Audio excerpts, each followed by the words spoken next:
Agora, deputado, fazendo uma provocação aqui, peço para o operador colocar na tela o print da postagem recente do Renan Santos, que deu uma repercussão.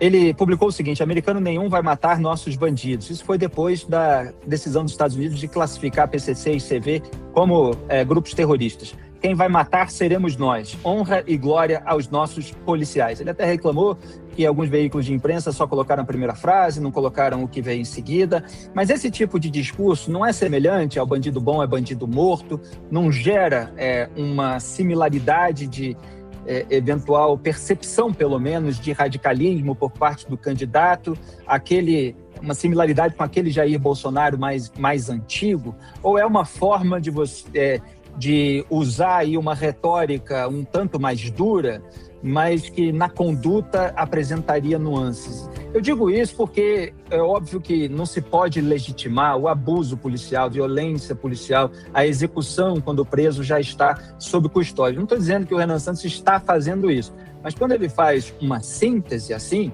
não dá margem a todo esse discurso de legitimação do arbítrio. Eu quero, evidentemente, o combate às facções criminosas, sejam terroristas, que os bandidos sejam presos, que as penas no Brasil sejam mais duras, ou pelo menos que aquelas que existam sejam cumpridas. Agora, esse tipo de discurso, qual é a avaliação que o senhor faz?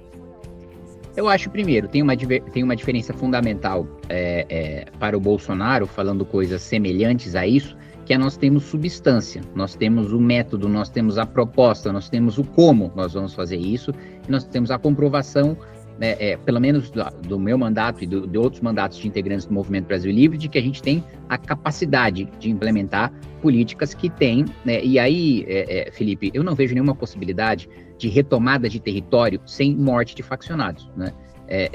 Uma coisa é você render um assaltante na rua, ou eventualmente um sequestrador, alguém que não seja um faccionado dominando um território. Ele pode até se entregar e ser preso, né? E será preso nos termos da lei.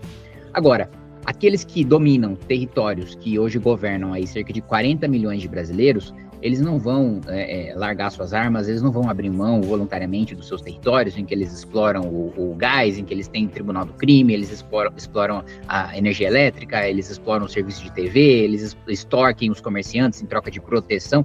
Isso não vai existir. Então, vai precisar existir concretamente a morte de diversos faccionados para a gente fazer a liberação desses territórios.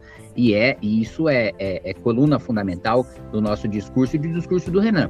E outro ponto, ele marca essa posição de divergência em relação ao discurso bolsonarista a partir do momento em que ele não vende a falsa esperança de que os Estados Unidos vão resolver o nosso problema em relação aos faccionados, que é uma esperança vendida pela família Bolsonaro, né? De que, agora que os Estados Unidos declaram terrorista, já que o Lula não deu conta dos faccionados, os Estados Unidos vão dar. Não, os Estados Unidos vão só controlar os faccionados no território americano, defender interesses americanos.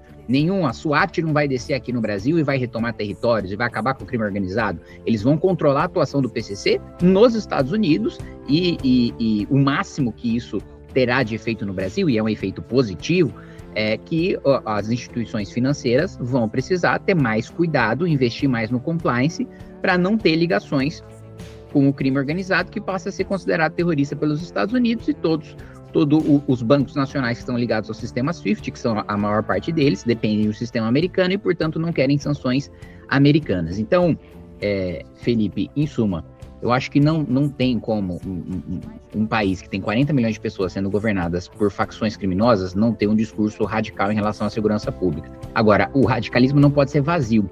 Ele precisa ter substância, ele precisa ter método, ele precisa mostrar qual que é o caminho em que esse discurso vai seguir para se efetivar.